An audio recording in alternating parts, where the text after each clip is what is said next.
আসসালামু আলাইকুম। একটু সাইডে দেখেন। আচ্ছা, আমি পিছনে আছি। হ্যাঁ,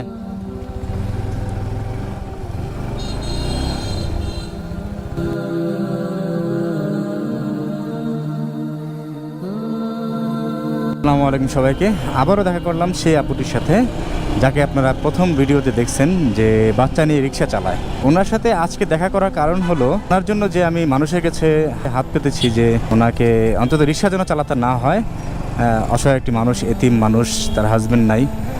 এর জন্য আজকে ওনার কাছে টাকা দিব। ও বিকাশে কত টাকা উঠলো না উঠলো, ওনাকে কত টাকা দিব, সম্পূর্ণ আপনারা ডিটেলস এই ভিডিওতে দেখবেন। আর এখন ওনাকে রিক্সা চালানো অবস্থায় দেখছেন, এটার কারণটা হলো আমার ভিডিওতে, প্রথম ভিডিওতে কিছু মানুষ দেখলাম আজে বাজে কমেন্টস করছে। সেগুলো হলো যেটা ফেক, এটা বানানো ভিডিও। এমনকি আমাদের মধ্যে যে আমাদের বিকৃত মস্তিষ্ক যে কতটা বিকৃত, অনেকে এই কমেন্টটা করতেও দ্বিধাবোধ করেনি যে অনেকে বলছে এটা যে বাচ্চাটা ওনার না। আল্লাহ মাফ করুক আল্লাহ, যে বাচ্চাটা ওনার না। একটা মা কখনো পারবে না তার বাচ্চা নিয়ে এরকম ব্যবসা করতে।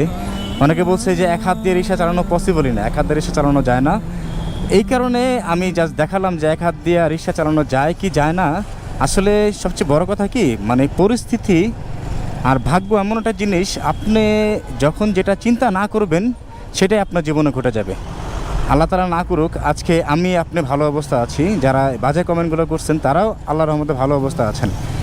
আল্লাহ কিন্তু যদি চায়, আপনি আমি কিন্তু রাস্তায় পাগল বেশে বসে কিন্তু রাস্তার খাবার খেতে পারি, যদি আল্লাহ তাআলা চায়। আর আমাদের পরিস্থিতি যদি এতটা বাজে হয়, তো এই আমরা যদি সুস্থ মানুষ হয়ে ভালো চলতেছে দিব্যি, এখন আমাদের অবস্থা যদি হঠাৎ করে রাস্তার মধ্যে নেমে আসতে পারে, তো আমরা তো কখনো চিন্তা করি না যে আমাদের অবস্থা রাস্তার মধ্যে নেমে আসবে। কখনো কল্পনা করব, কখনো কল্পনা করব না।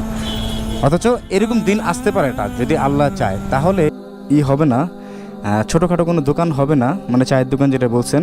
তবে আমি ইনশাল্লাহ আবার চেষ্টা করব সবাই যেন আপনার সাহায্যে এগিয়ে আসে।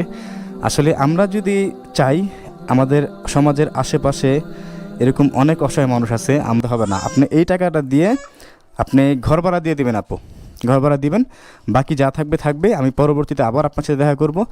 দেখবো আপনার ছোট একটা দোকান দেওয়ার, যে একটা কাপড়ের দোকান বা একটা ছোট চায়ের দোকান, অ্যাটলিস্ট আপনার যেন রিক্সা চালাতে না হয়। ঠিক আছে, এই টাকাটা আপনি রাখেন, রেখে দেন। এটা টাকাটা সাবধানে রাখবেন আপু।